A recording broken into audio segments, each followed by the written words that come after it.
6 సార్లు ఎమ్మెల్యేగా గెలిచాను. సుమారుగా 7-8 మంది ముఖ్యమంత్రుల పరిపాలన చూశాను.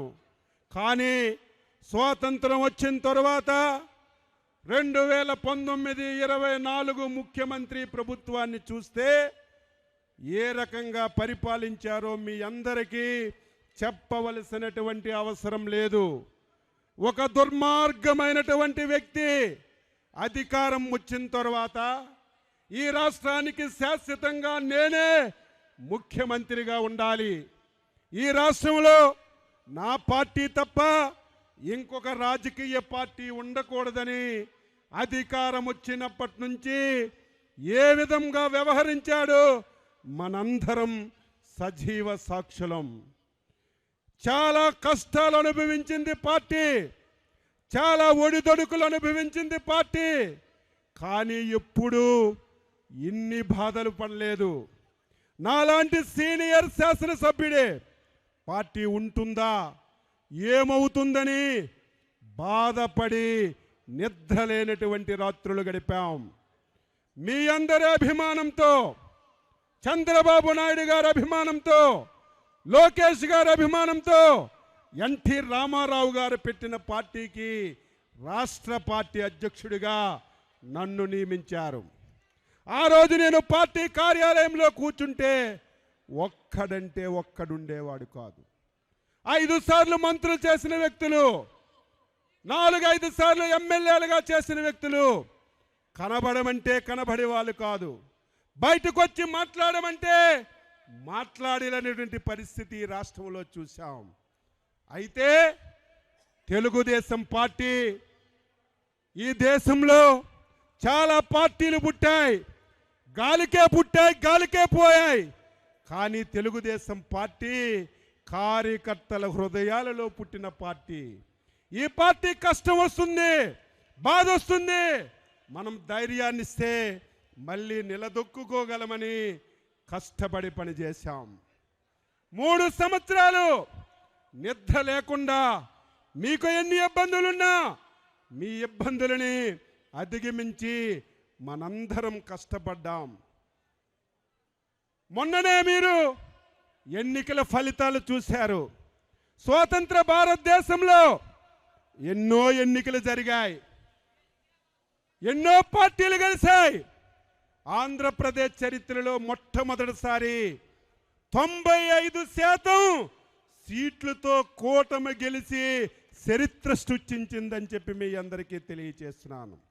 57% ఓట్లు పడి కూటమి చరిత్ర సృష్టించింది. సంబరపడిపోతున్నాం అధికారం వచ్చిందని. 4 రోజులు నేను చూశాను, ఎక్కడ పెట్టిలో ఒక్క పైసా కూడా లేదు, మొత్తం ఖాళీ చేసేసాడు. ఏం చేయాలో తెలియదు, ఈ రాష్ట్రాన్ని ఎలాగ గాడిలో పెట్టాలో తెలియదు. వ్యవస్థలన్నీ సర్వనాశనమయ్యాయి, అధికారులకు అవగాహన పోయింది. ఈరోజు ప్రజలు అచంచలమైన విశ్వాసంతో అధికారాన్ని ఇచ్చారు, భారీ మెజార్టీతో ఇచ్చారు. ఏ విధంగా పరిపాలన చేయాలో ఆలోచన చేస్తున్నాం. నేను శ్రీకాకుళం సభ ద్వారా రాష్ట్ర ప్రజానీకానికి స్పష్టంగా మాటిస్తున్నాను, ఎవరు ఆందోళన చెందవలసిన అవసరం లేదు. సమర్థుడైనటువంటి నారా చంద్రబాబు నాయుడు గారి చేతిలో ఈ రాష్ట్రాన్ని మనం పెట్టాం. ఈ రాష్ట్రాన్ని 5-6 మాసాల్లోనే గాడిలో పెట్టి మళ్ళీ దేశంలో అగ్రగామిగా తయారు చేయడానికి మనం అన్ని విధాలు కూడా ప్రయత్నం చేస్తున్నాం. దీనికి తోడు మొన్నటి వరకు ఒకే ఒక ఇంజిన్ బండితో మనం నడిపించాం. ఈరోజు 2 ఇంజిన్ల బండి వచ్చింది. ఒక ఇంజిన్ బండి ఉంటే ఏ విధంగా వెళ్తాదో మీకు తెలుసు, అదే 2 ఇంజిన్లుంటే ఎంత వేరం పరిగెడతాదో మీ అందరికీ తెలుసు. కేంద్ర ప్రభుత్వం సహకారం, మోడీ గారి సహకారం తీసుకొని ఈ రాష్ట్రాన్ని అన్ని విధాల గాడిలో పెడతాం. శ్రీకాకుళం జిల్లా చాలా పేదరికం జిల్లా, వలసలు వెళ్ళిన జిల్లా. ఈ జిల్లాని ఎన్ని విధాలుగా అభివృద్ధి చేసినా ఈ జిల్లా ప్రజలు రుణం తీర్చుకోలేం. ఇచ్చాపురం నుంచి ఎచ్చర్ల వరకు 8 స్థానాలు ఈ జిల్లాలో ఉన్నాయి. 8 స్థానాలు కూడా 60-70% ఓట్లతో ప్రజలు మమ్మల్ని గెలిపించారంటే శ్రీకాకుళం జిల్లా ప్రజలకి జీవితాంతం సేవ చేసిన ఈ జిల్లా ప్రజల రుణం తీర్చుకోలేమని ఈ సందర్భంగా తెలియజేస్తున్నాను. ఈరోజు కేంద్ర మంత్రిగా రామ్మోహన్ నాయుడు ఉన్నాడు. రాష్ట్రంలో నేను కేబినెట్ మంత్రిగా ఉన్నాను. నా శాఖ నేను 3 రోజుల నుంచి రివ్యూ చేస్తుంటే శ్రీకాకుళం జిల్లాకి 90% మంది ప్రజలకు ఉపయోగపడినటువంటి శాఖ వ్యవసాయ ఆధారిత జిల్లా. మత్స్యకారులు 194 కిలోమీటర్లు సుదీర్ఘమైనటువంటి తీర ప్రాంతం ఉన్నటువంటి జిల్లా. ఈరోజు ప్రతి ఒక్కరూ వరి మీద ఆధారపడుతున్నారు. సబ్సిడీలు ఇచ్చి ఈ జిల్లా రైతాంగానికి ప్రోత్సహించి హార్టికల్చర్ని అభివృద్ధి చేయడానికి హార్టికల్చర్ కూడా నా దగ్గరే ఉంది. ఈ జిల్లాలో పశు సంపద వెటర్నరీ శాఖ నా దగ్గరే ఉంది. ఈ జిల్లాలో పండినటువంటి ధాన్యానికి గోడమ్స్ లేక అవస్థలు పడుతున్నారు. మార్కెటింగ్ శాఖ నా దగ్గరే ఉంది. ఈరోజు ఈ జిల్లాలో ఏదైతే కోఆపరేటివ్ వ్యవస్థ ఉందో ఆ శాఖ నా దగ్గరే ఉంది. నేను ఎంత అదృష్టవంతునంటే ఈ శాఖని 4 మంత్రులు చేసేవాళ్ళు. 4 మంత్రులు చేసిన శాఖని చంద్రబాబు నాయుడు నా మీద పెట్టాడంటే అచ్చెన్నాయుడు సత్తా చూసి పెట్టాడు. ఇది కష్టమని తెలిసిన సమర్థుడు కాబట్టి ఈరోజు శాఖను నిర్వహిస్తాడని మంచి గురుతర బాధ్యత నాకు ఇచ్చాడు. నేను నా బాధ్యతని మీరే చూస్తారు. 53 సంవత్సరాలు అయింది. 25 సంవత్సరాలకు ఎమ్మెల్యే అయ్యాను. 6 సార్లు ఎమ్మెల్యే అయ్యాను. 2 సార్లు మంత్రి అయ్యాను. రాష్ట్ర పార్టీకి అధ్యక్షుడయ్యాను. నా జీవితం శ్రీకాకుళం జిల్లా ప్రజలకి, నా జీవితం నా తెలుగుదేశం పార్టీ కుటుంబ సభ్యులకి, నా జీవితం తెలుగుదేశం పార్టీకి, నా జీవితం చంద్రబాబు నాయుడు కుటుంబానికి నేను అంకితం చేస్తున్నానని చెప్పి మీకు తెలియజేస్తున్నాను. ఈరోజు ప్రతి ఒక్కరికి నేను మాటిస్తున్నాను. ఎంతోమంది ఉద్దండులు శ్రీకాకుళం జిల్లాలో రాజకీయాలు చేశారు. ఎంతోమంది మంత్రులు చేశారు. ఈరోజు ప్రతి కార్యకర్తకి మాటిస్తున్నాను. రాజకీయ నాయకుడు అంటే, ఎమ్మెల్యే అంటే, మంత్రి అంటే అచ్చెన్నాయుడిలాగా ఉండాలని ప్రతి ఒక్కరూ చెప్పుకునే విధంగా, ప్రతి ఒక్కరూ చర్చించుకునే విధంగా నా శక్తిని యుక్తిని ఉపయోగించి నేను సేవ చేస్తానని చెప్పి మీ అందరికీ తెలియజేస్తున్నాను. ఈరోజు రాష్ట్రంలో అందరూ మిత్రులే ఈరోజు క్యాబినెట్లోకి వచ్చారు. ఇరిగేషన్ శాఖ కానీ, ఆర్థిక శాఖ కానీ, పంచాయతీరాజ్ శాఖ కానీ, R&B శాఖ కానీ, ఏ శాఖ చూసినా నాతో ఈ 3 సంవత్సరాలు కష్టపడి పనిచేసినటువంటి వాళ్ళకే ఈ శాఖలు వచ్చాయి. నేను ఈ సందర్భంగా జిల్లా ప్రజానీకానికి మాటిస్తున్నాను.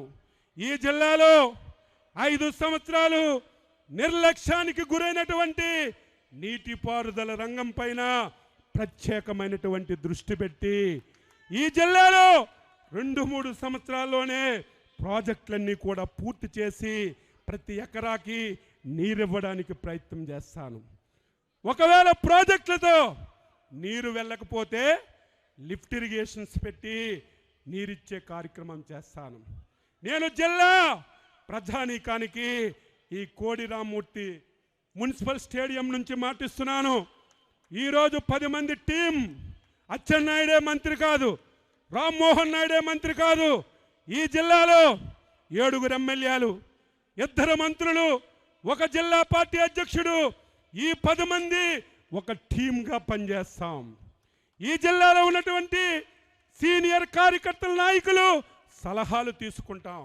కార్యకర్తలు అభిప్రాయాలు తీసుకొని శబాస్ మంచి టీం వచ్చిందని ప్రతి ఒక్కరూ చెప్పుకునే విధంగా అందరం కలిసికట్టుగా పనిచేస్తాం.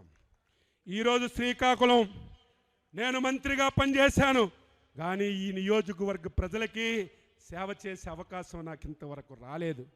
ఈసారి ఆ అవకాశం భగవంతుడు ఎర్రన్నాయుడు ఈ నియోజకవర్గ ప్రజలు ఇచ్చారు. ఈరోజు గొండు శంకర్కి ఒక సామాన్యమైనటువంటి ఎంపీటీసీకి మనం టిక్కెట్ ఇస్తే 55,000తో గెలిపించారు. నేను మాటిస్తున్నాను, గొండు శంకర్, కింజరాపు అచ్చెన్నాయుడు, కింజరాపు రామ్మోహన్ నాయుడు త్రిమూర్తులుగా ఈ నియోజకవర్గం పైన ప్రత్యేకమైనటువంటి దృష్టి పెట్టి నేను ప్రతి దగ్గరికి వెళ్ళి ఏవైతే పెండింగ్ సమస్యలు ఉన్నాయో అవన్నీ పరిష్కరిస్తాను. నేను నా మొదటి హామీ, మీ అందరూ బాధపడ్డారు, ఏదైతే శ్రీకాకుళం నుంచి ఆముదాల వలస వరకు రోడ్డు, ధర్మాన ప్రసాదు, తమ్మినేని సీతారాం ఉద్దండులుండి రాజకీయ దురంధుడు అని పేరు తెచ్చుకొని ఆ రోడ్డు వేయక ఎంతోమంది పేదవాళ్ళు అమాయకులు చనిపోయారు. కాంట్రాక్ట్ ఎవడో తెలియదు, రేపు పేపర్లో రాయండి. అచ్చెన్నాయుడు హామీ ఇస్తున్నాడు, బుధవారం 10 గంటలకి ఆ కాంట్రాక్ట్ వచ్చి పనులు ప్రారంభించకపోతే ఎలా చేయించాలో అచ్చెన్నాయుడికి తెలుసు అని చెప్పి మీకు తెలియజేస్తున్నాను. ఆ రోడ్డు పూర్తి చేయడం, కోడి రామ్మూర్తి స్టేడియం, మార్కెట్టు ఇవన్నీ అస్తవ్యస్తంగా తయారయ్యాయి. ఈరోజు శ్రీకాకుళంలో ఏ ప్రాంతానికి వెళ్ళినా కనీసం డ్రైన్లు కూడా క్లియర్ చేయకుండా ఈరోజు చాలా అపరిశుభ్రంగా ఉన్నాయి. ఈ నియోజకవర్గం మీద దృష్టి పెట్టి సమస్యలు పరిష్కరిస్తాను. ఈరోజు ఈ జిల్లాలో మత్స్యకారులు ఉన్నారు, వలసలకు వెళ్తున్నారు. అవసరమైన జట్టీలు కడతాను, అవసరమైతే కోల్డ్ స్టోరేజ్లు పెడతాము. చంద్రబాబు నాయకత్వంలో ఇచ్చాపురం నుంచి వైజాగ్ వరకు కోస్టల్ కారిడార్ ఒక రోడ్డు 4 లైన్స్తో వేసి ఈ జిల్లా రూపురేఖలన్నీ కూడా మార్చడానికి నేను ప్రయత్నం చేస్తాను. కార్యకర్తలు అధైర్యపడొద్దు, ఎవరో ఇబ్బంది పడొద్దు. నాకు 24 గంటలే సమయం ఉంది, కానీ 18 గంటలు ఈ జిల్లా గురించి, కార్యకర్తల గురించి పనిచేస్తాను. మీరు ఎప్పుడు వచ్చినా, ఏ సమయంలో వచ్చినా, ఏ పని చెప్పినా చేసి పెడతాను. 5 సంవత్సరాలు అవస్థలు పడ్డారు, 5 సంవత్సరాల అవమానాలు పడ్డారు. నేను మాటిస్తున్నాను, రేపటి నుంచి రేపు అధికారులకు సమావేశం పెట్టి చెప్తాను. రేపటి నుంచి ప్రతి కార్యకర్త ఎస్ఐ దగ్గరికి వెళ్ళినా, ఎంఆర్ఓ దగ్గరికి వెళ్ళినా, ఎండిఓ దగ్గరికి వెళ్ళినా, ఏ ఆఫీస్కి వెళ్ళినా మీరు పసుపు బిల్ల పెట్టుకొని వెళ్ళండి. మీకు గౌరవంగా కుర్చీ వేసి టీ ఇచ్చి మీ పని ఏంటని అడిగి మీ అందరికీ పని చేయించే విధంగా అధికారులకు లైన్లో పెడతాను. ఎవరైనా ఒకలో ఇద్దరు నా మాటకు జవదాడితే ఏమవుతారో వారికి నేను చెప్పవలసినటువంటి అవసరం లేదని చెప్పి తెలియజేస్తున్నాను. కార్యకర్తలారా, 5 సంవత్సరాలు మన మీద చాలా ఇబ్బందులు పెట్టారు, అవమానాలు గురి చేశారు, తప్పుడు కేసులు పెట్టారు. కానీ మనం ఆ విధంగా చేయొద్దు. అభివృద్ధితో మనం పని ప్రారంభిద్దాం. ఆ రకంగా ఎవరు ఇబ్బంది పెట్టారో వారిని వదలొద్దు. చట్టం దాని పని దాన్ని చేసుకుని పోతుందని మీ అందరికీ నేను తెలియజేస్తున్నాను. మత్స్యకారులకు కానీ, రైతులకు కానీ, వ్యాపారస్తులకు కానీ ఈరోజు ఈ జిల్లాలో అన్ని వర్గాలకి సముచితమైనటువంటి స్థానం ఇచ్చి నేను చాలా ధైర్యం వచ్చింది. నాకు లాంగ్వేజ్ రాదు, నాకు లాంగ్వేజ్ మా రామ్మోహన్ నాయుడు ఉన్నాడు. ప్రతి వారం 10 రోజులకి ఢిల్లీ వెళ్తాను. ప్రతి శాఖ నుంచి ఏ శాఖలో ఏ డబ్బు కేంద్ర ప్రభుత్వం నుంచి తేవాలో నాకు అవగాహన ఉంది. ప్రాజెక్టులు తయారు చేస్తాను. రామ్మోహన్ నాయుడుకి పట్టుకొని కేంద్ర మంత్రుల దగ్గరికి వెళ్ళి ఈ జిల్లాకి కేంద్ర ప్రభుత్వం నుంచి అత్యధిక నిధులు తెచ్చి ఈ జిల్లాని అన్ని విధాలుగా అభివృద్ధి చేస్తాం. అభివృద్ధి జరుగుతుంది, సంక్షేమం అందుతుంది. కానీ నా ప్రధాన ధ్యేయం ఈ జిల్లాలో చదువుకున్న యువకులు ఉన్నారు, చదువుకున్న యువతులు ఉన్నారు. ఈ మధ్య తిరిగితే ఉద్యోగాలు లేవు, ఉపాధి లేదు, అవస్థలు పడుతున్నారు. వీళ్ళందరికీ ఆ అవకాశం మనం ఇవ్వాలి. మొన్ననే డిఎస్సి తీసాం, ప్రభుత్వ ఉద్యోగాలు తీస్తాం, ప్రైవేట్ పరిశ్రమలు చేస్తాం. ఏవీ లేకపోతే ప్రతి మండలంలో 400-500 ఎకరాలు ఎక్వైరీ చేసి పరిశ్రమల యొక్క కారిడార్ పెట్టి ఎవరికైతే అందులో అనుభవం ఉందో వారికి అవకాశాలు ఇచ్చి పారిశ్రామికంగా అభివృద్ధి చేస్తాం. ప్రభుత్వం నుంచి సహాయం చేసి స్వయం ఉపాధి ఇచ్చే కార్యక్రమం చేస్తామని ఈ సందర్భంగా మీ అందరికీ తెలియజేస్తున్నాను. ఈరోజు చంద్రబాబు నాయుడికి జీవితాంతం రుణపడి ఉంటాను. ప్రాణ త్యాగానికైనా సిద్ధపడతాను. ఎంతటి త్యాగం అంటే, ఎంతటి విశ్వాసం అంటే, ఒక కుటుంబంలో కేంద్రంలో మంత్రి, రాష్ట్రంలో మంత్రి ఇచ్చాడంటే ఇది ఆషామాషా విషయం కాదని చెప్పి తెలియజేస్తున్నాను. 3 సంవత్సరాలు నేను కష్టపడొచ్చు. ఈ రాష్ట్రంలో మళ్ళీ అధికారంలోకి రావడానికి మీ అందరితో నాది బాధ్యత అవ్వచ్చు. కానీ ఒక రాజకీయ పార్టీలో ఆ రకంగా ఇవ్వడం చాలా కష్టం. కానీ ఒక అచంచలమైన విశ్వాసం, ఒక నమ్మకంతో ఇచ్చాడు.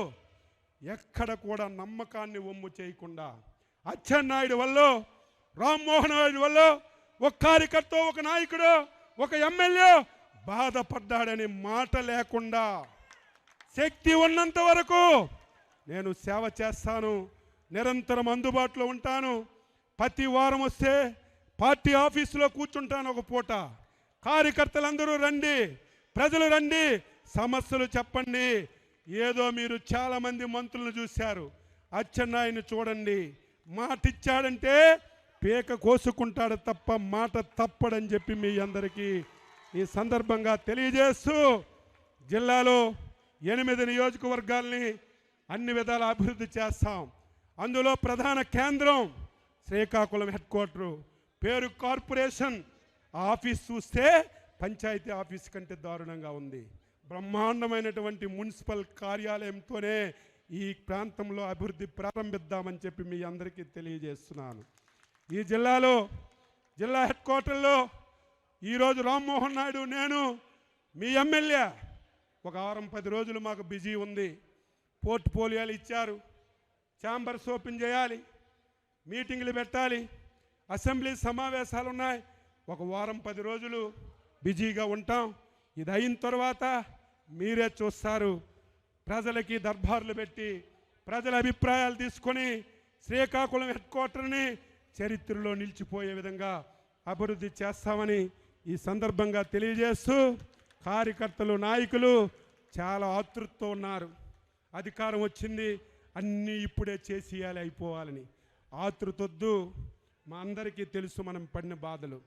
ఏ విధంగా మీకు సహాయం చేయాలి, ఏ విధంగా మీకు ఆర్థికంగా పరిపుష్టి చేయాలి, ఈ 5 సంవత్సరాలు మీరు ఏ రకంగా అవమానాలు భరించారో అన్నీ తెలిసినటువంటి వ్యక్తులం కాబట్టి మీకు మీ గ్రామాల్లో గౌరవం వచ్చే విధంగా, మళ్ళీ మీ గ్రామాల్లో తెలుగుదేశం పార్టీ చిరస్థాయిగా ఉండే విధంగా మేము పూర్తి స్థాయిలో మీకు సహాయం పడతామని మీ అందరికీ తెలియజేస్తూ, ఈరోజు నేను చాలాసార్లు ఎర్రన్నాయుడు కేంద్ర మంత్రి అయినప్పుడు చూశాను, నేను రాష్ట్ర మంత్రి అయినప్పుడు చూశాను.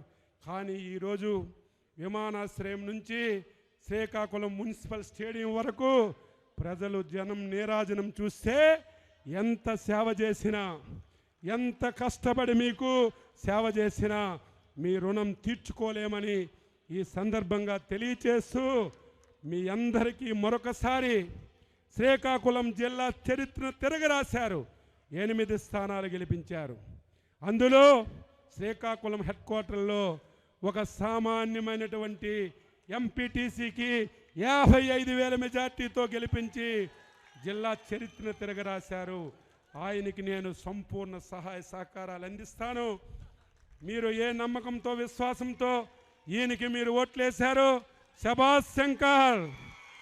ఉద్దండులు మంత్రులు చేశారు, ఉద్దండులు పరిపాలన చేశారు.